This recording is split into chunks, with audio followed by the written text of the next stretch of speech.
to serve me. Yes, he did.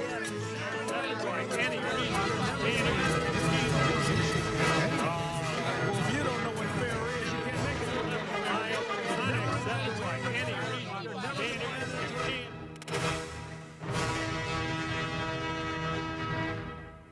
Donnybrook is made possible by the support of the Betsy and Thomas Patterson Foundation and the members of 9PBS. Well, I'm back again, and you're going to have to put up with me for the next, really, hour, and next week. We miss Charlie. He'll be back soon. We're going to see you and him at Donny Bash, and we're very much looking forward to it. Looking forward to this show with Wendy Wiese from KTRS, Bill McClellan, one of our founders from the St. Louis Post-Dispatch, Ray Hartmann from rawstory.com, also one of our founders, and filling in this week is Joe Holleman from the Post-Dispatch. Welcome all. Well, another tragedy, this time in Uvalde, Texas. A gunman enters an elementary school, leaving 19 children and 2 adults dead. The ramifications are being discussed right now throughout the country. Our senators have not come forth and said they are inclined to seek any kind of gun control legislation.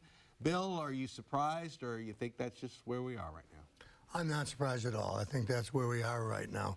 If anything is going to happen, I would not be surprised if when former President Donald Trump speaks at the NRA convention in Texas this weekend, if Trump doesn't ask for something like a universal background check. Just because I think he's a guy without a true north, just like he was pro-choice before he was pro-life, and I don't think he really cares about guns, and he might figure this will help him with suburban women. And if he does ask for a universal background check, then I think maybe our senators would come around and agree to that. I don't think either is going to happen. Who knows? But that's a wild guess on my part, right?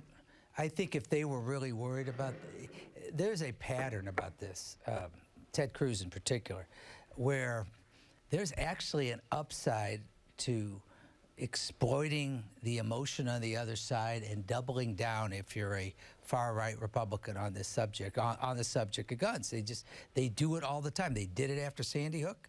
After Sandy Hook, President Obama put forth background checks that 90% of the folks wanted, and Rand Paul and Ted Cruz and Mike Lee killed it. And that was, in 2013. The same thing happened after the horrible shooting in Charleston. The horrible murder of racist white supremacists killed 9 people. Nothing happened in a church, 9 African Americans. Nothing happened then. We've seen the same thing, whether it's and so I don't think we'll have to see if the Democrats can make this an issue that if they could get, like in metropolitan areas, it could be a problem for Congress people like Ann Wagner, but so far I'll believe it when I see it, and I don't think Hawley or Blunt will go along with it no matter what Trump says. CNN ran a story today that talked about the fact that the Gallup polling organization asked people about guns and whether or not they were satisfied or dissatisfied with current gun laws. 36% were dissatisfied with current gun laws and wanted changes. That's why there is no sense of urgency. And it's one of those situations where people are not going to offer their opinions on the Second Amendment for fear of being confronted and shouted down. I mean, I really think that's, I think you're right, Wendy, where this is. And I think I think all parties need to blame the idea that a political party uses tragedy for their own political end. I don't think it's limited to one side. No. I think it just depends on what side you're on. Right. That's okay. And I think what I don't like about these discussions that the politicians have is, once again, they want to treat a complex problem in a very simplistic fashion. Yep. That the only thing that needs to be done here is gun control, or the only thing that needs to be done is this. we have to look at the myriad of reasons, going back to the point of what possesses a human being to get a gun. Let's say you did it completely legally with all kinds of rules, followed all the rules. What possesses you? What in our society now makes it seem to be okay to walk into a school and kill children? Well, the only problem I have with that, Joe, is humans are always going to be complex creatures. And the simplistic solution is sometimes the only thing. Like not having assault weapons in the hands of civilians would be a big start to me. Exactly. Well, and why? Go ahead. Well, I was going to say there are two things. One, it is not a partisan point that there are 120 guns in this country, firearms, for every 100 people. And there's no other country like it in the world, and there's no other country that has the kind of consistent mass killings we do. So a broad, simplistic solution like fewer guns.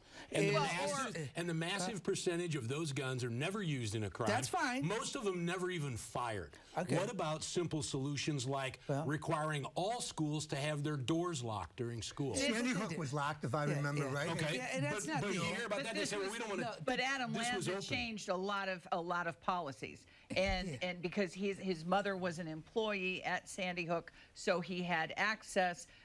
This particular gunman made his way through an open door. He also made his way through an open door. And the story of the security guards, that is about as fluid a story as we've ever seen. I think there's a handful of common sense ones, including gun legislation, including security measures at schools. But what we get is a national discussion that only focuses either on one or the other. And this is a complex problem enough where all of these things need to be on the table. Could we all, from Columbine to the Gabby Gifford shooter, to Aurora, to Sandy Hook, to Parkland, to Uvalde, they're all young men. Every single one of them is a white man. He was Hispanic, the shooter in Uvalde, Hispanic. Why, how on God's earth can an 18-year-old get an assault weapon? How can that be? Can we at least start there? I think you could probably, people will say like, well, of course you can in Texas, but I think you probably could in most states in the United States of America. Well, that's the problem right there. I would agree with you on that. Okay, so I'm an athlete, and I'm on full ride scholarship, and I can get a name and likeness endorsement and make money, but now University of Missouri is one of the first to do this, and the Supreme Court ruled on it. Athletes there can now be paid for good grades. Joe, I think that's a bridge too far. Absolutely not. I think until college athletes for these major sports actually come to their senses and form unions and start getting real money for the double real money they're making for these universities, pay them for their grades, pay them for keeping their shoes and their uniform clean, pay them for their image and likenesses. I mean, colleges have been making millions upon millions of dollars off of athletes for decades. So the idea that an athlete can get some for getting good grades, I'm saying any way that a college athlete can get paid while they're filling the stands and making all this money for colleges, I'm all for it. I wouldn't pay them for C's, because then they would owe me money. They would have owed me money. But no, I'm for any way these college athletes get paid. And I am serious when I say I wish they would start a union of college football players, college basketball players, and get actually serious pay to be compensated for what they earn for these schools. Well, Justice Kavanaugh said that what the NCAA has gotten away with for so many years would flatly be criminal in any other industry. But this whole double compensation thing, that makes me nervous. Well, first leave it to Kavanaugh for these crazy liberal ideas. Right. You could go back to the way it all started and have student athletes and have it like Washington University or University of Chicago. And, I mean, the games would still be exciting. And the kids who want to be professional athletes could have their union and have a minor league. Yeah, well, I think you're right, and of course, I have a conflict too because it's what it is now. Yeah, I think you're right, and I like the way you said it. Actually, I feel a little conflicted because had this been there when I went to college, I probably would have played basketball. Maybe. Actually, in my case, I wouldn't have got the I wouldn't have made any money on the grades. It depends on what grades they're paying for. I don't think it's a good idea. It's very. I mean, I'm fine with the athletes making money. I've always, and I still think there should be a salary cap on coaches and athletic directors so that they cannot make these hideous sums on the backs of the athletes. I'm fine with moving into the likeness thing and the advertising, but it's very unfair to the other students, I think, seriously, that are there, you know, not getting paid for their grades. And I just don't think that is... Of course, they're not bringing in money to That's the true. university. No, I hear you. But I think, you know, and I certainly don't want to be... agreeing with Justice, I like beer. That was one thing I said, like, I actually agree with that point. But the point I don't agree with is, you know, it's kind of like... I love your pain, by the way. It was like, oh, my gosh, I actually agree with this guy. But I think grades are too much because, once again, I don't think all students are you know, can reap this reward because, and it is limited. You can only make so much over a certain amount of time. It's not like we're just going to pay you, you know, $100,000 for each A you get. Two, I'm not going to lie to you, most athletes take courses that aren't, you know, engineering and things like that, you know, and I'm not being mean, I'm just, that's a reality. Okay, and lastly, I got paid and I worked for the football team, and during my time in college, I made more money than any guy on the football team. Now, they had a full ride scholarship, okay, and they ate for free and all that, but I got paid money and they did not, and something did need to be done. Did they pay you So for grades? you're basically just saying that you were smarter than anybody else, right? Well, I didn't need athletics. Did Come on. KU pay you for your grades, though? No, no, oh, please, right? I needed to. It was right. I paid them for my grades. That's right. That's all I could For say. the And honestly, and I agree, in a wonderful, idealistic world, I sort of agree with you. But the idea of college sports being the scholar athlete, that's done. Football, basketball, and now even major college baseball, they are minor leagues for the professionals. That's simple. No doubt about that. And so let's pay them accordingly. Just let's pay them accordingly. Okay, nothing minor league about politics in the St. Louis County area. Jane Duker is running for the Democratic nomination for county executive. She had won an endorsement, but all of a sudden that endorsement was withdrawn. So, it was a women's organization. I'm sorry, I'm drawing a blank on what it was, but it was withdrawn. And so where do we go from here, National Women's Political Caucus. That's it. Okay. Yes.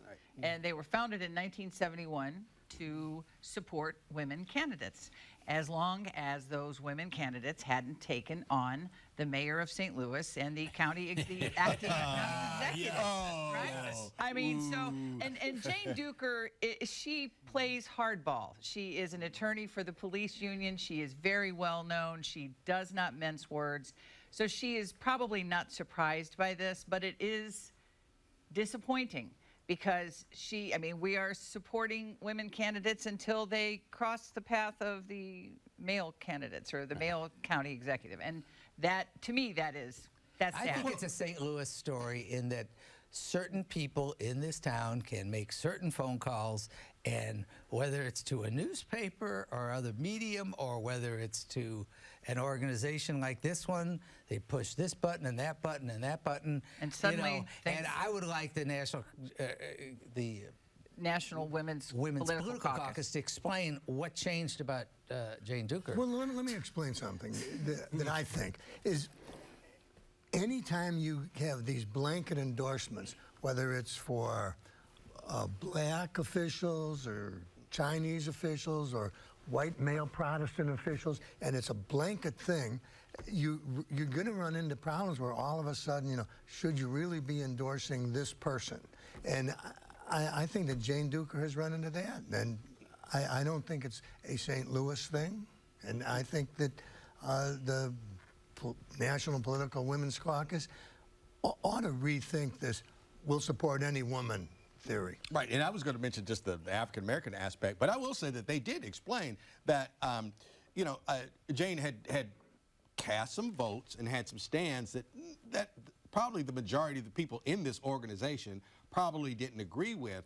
I would say that on the front end, maybe they didn't do enough of their homework on who it was exactly. Due They were. diligence. Well, Yeah. so it's not that we're really here to promote women in politics. It's women who think a certain way. Women who agree with us. It shows, what it shows Women is who the agree with us. hypocrisy That's of right. political. No, I don't think that's hypocrisy. Can I use Sure it is. Can I use an example? Please not an elected. Okay. Now, at the time, they're probably, if you asked, a black person what they thought about Clarence Thomas being on the Supreme Court, they would have said like, "Hey, I'm all for any brother doing anything." Hindsight, we'd take any nationality, whatever, to replace him. Okay, so I think you run into trouble when you say like, "Hey, we're just backing people." And I don't think I think we're misrepresenting them a little to say that all they'll support is women. That's not true. And yes, they are, for example, pro-choice, so they have a right to their broader range of views. My point is, if you put an endorsement out there, the idea that you're going to walk it back when you get some heat is kind of ridiculous. Well, right. I was just going to say, let's talk about the heat. Yeah, that's fine. The heat came from a former campaign worker for Sam Page and a city council, or a county council person. Woman. Who has feuded with Jane Duker. Right. Correct. So they're going to turn in their endorsements, which pressured them. This has nothing to do I agree with that. whether or not voters will decide whether or not they believe Jane Duker or Sam Page would make a better county executive. This is about partisan political pressure being applied because they didn't get the endorsement. I agree with that. This is the problem that so many people have with feminism. Right. A woman can be anything she wants to be as long as she does it the way we believe. Okay. What if you're the National Women's Political Caucus and Phyllis Schlafly announces that she's going to run for something and she's against the ERA and against... Do you have to endorse Phyllis? Well, you don't endorse her and then walk it back. It's like Alvin said, a little due diligence can ward off a lot of ill will. Oh, okay, that's a good point. I think they have the right to their ideology. I mean, this was like when Patricia Ireland, when she was the president of the National Organization for Women, and Bill Clinton was having his Me Too tsunami, and she had to stand behind him. Things just don't line up the way they should. I agree. All right, another race, senatorial. Eric Greitens. Some polls say he's in the lead, but it's a three-pony race, I guess we want to say. Ray, long time between now and August. Where do you think it's going? Well, I think anybody that paid any attention to recent election cycles knows better than to trust polls. I mean, just on the face of it. And in this one, this has always been, I think, a three-way race. I mean, pretty much. Billy Long was hoping to get in with Trump's endorsement.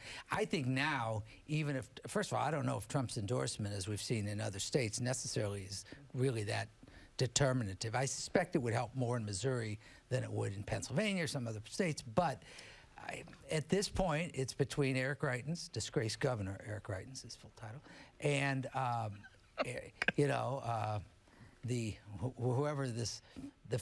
the actor formerly known as Eric Schmidt in the Attorney General's office, and then Vicky Hartzler, who is a very socially conservative congressperson from the western part of the state. And I don't think it's easy to predict. I think the only interesting dynamic is whether, I can't imagine Vicky Hartzler getting out at this point. She's given up her congressional seat. I think she's in it. Eric Schmidt's got a safe seat unless he's the only person I could see blinking.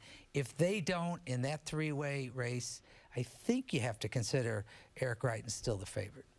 But I think so, too. And the interesting thing about that is the guy who is most against Eric Greitens is Josh Hawley. I mean, he's been so against him because there's only room for one MAGA senator in Missouri. That's it. And Josh Hawley doesn't want to have the spotlight shining on Eric Greitens. Exactly. I think you're right. And plus, and he has endorsed, it's interesting because Ted Cruz has endorsed Schmidt and Hawley has endorsed Hartzler. And Hawley said that Greitens should go to jail. Remember that? Yeah. A man who hits a woman belongs in prison, not in the United States Senate.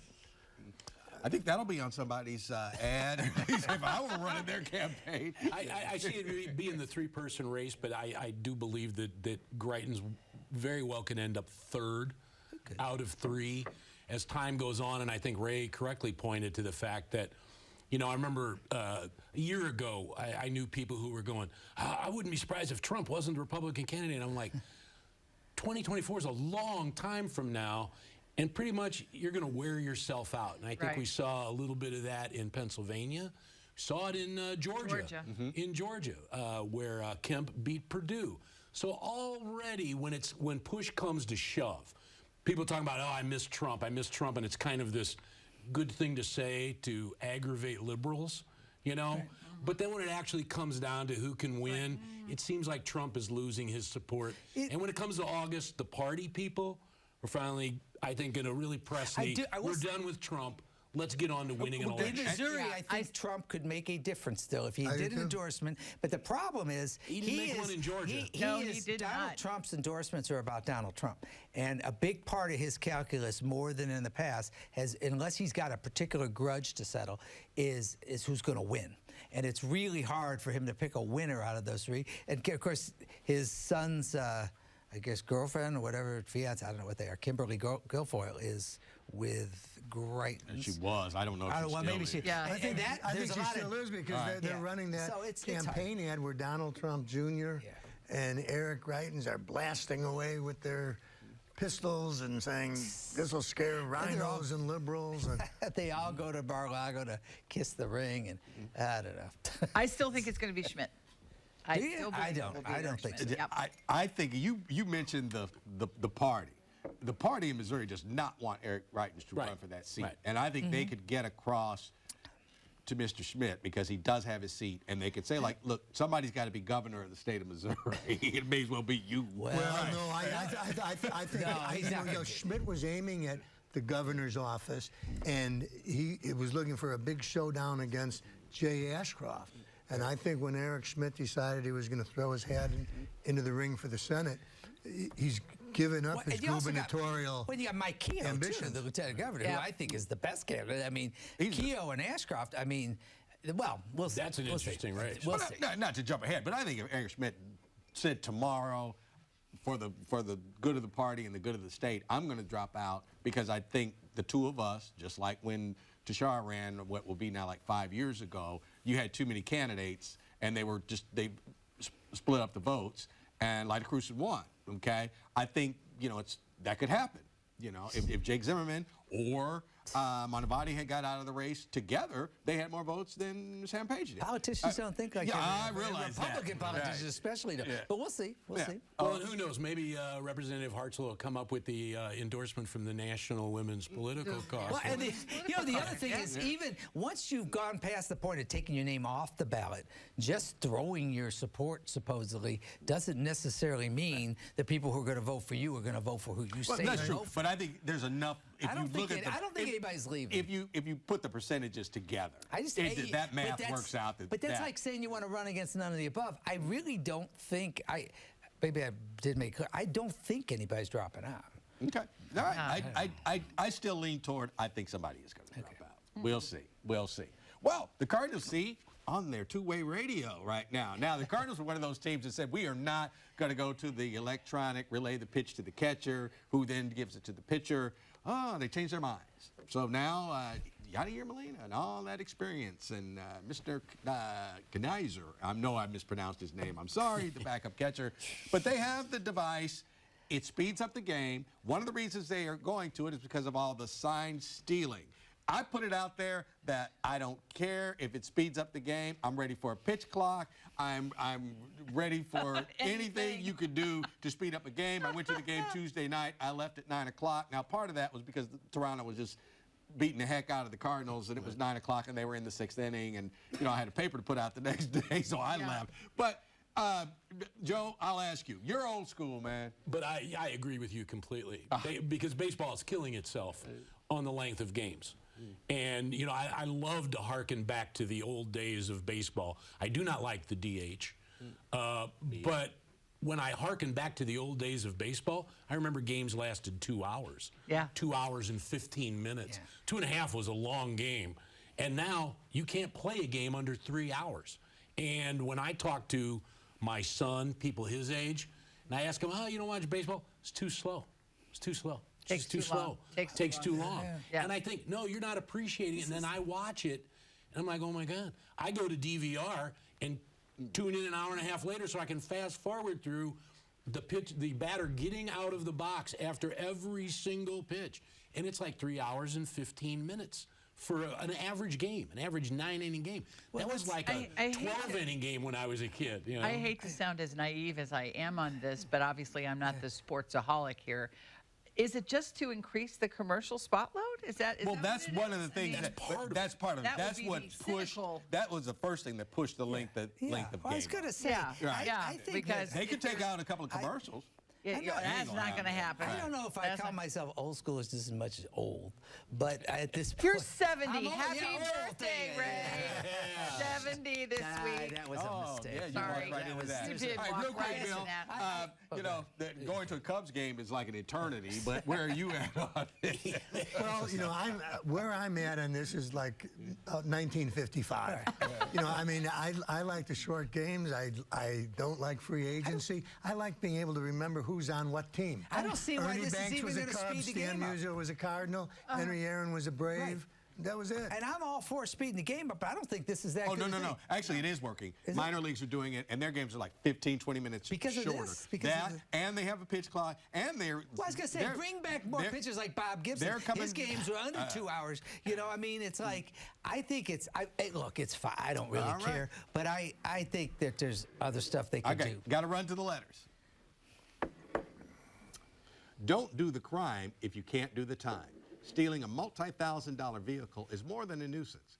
Get them now before the crimes turn violent if they haven't already. Like Ray said, first-time offender probably gets a deal. That from Kyrock 31. My niece is in childcare at St. Anne's School, which is in the Normandy School District. I'm a proud graduate of Normandy High School, and I'm proud of all the teachers in the district. Hey, that's a nice note from Annie Marie Berry. You can write us at Donnybrook, care of 9 PBS, 3655 Olive Street, St. Louis, Missouri, 63108. Send us an email to donnybrook@9pbs.org, hashtag DonnybrookSTL for your tweets.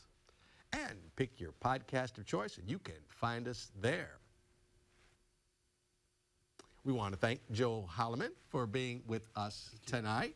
We do appreciate it. Appreciate it. We will see you soon. And Bill and I will be back with, I almost called it your turn, with Next Up. All right. So join us then. Thank you once again, Joe. And you all have a great evening. Donnybrook is made possible by the support of the Betsy and Thomas Patterson Foundation and the members of 9 PBS.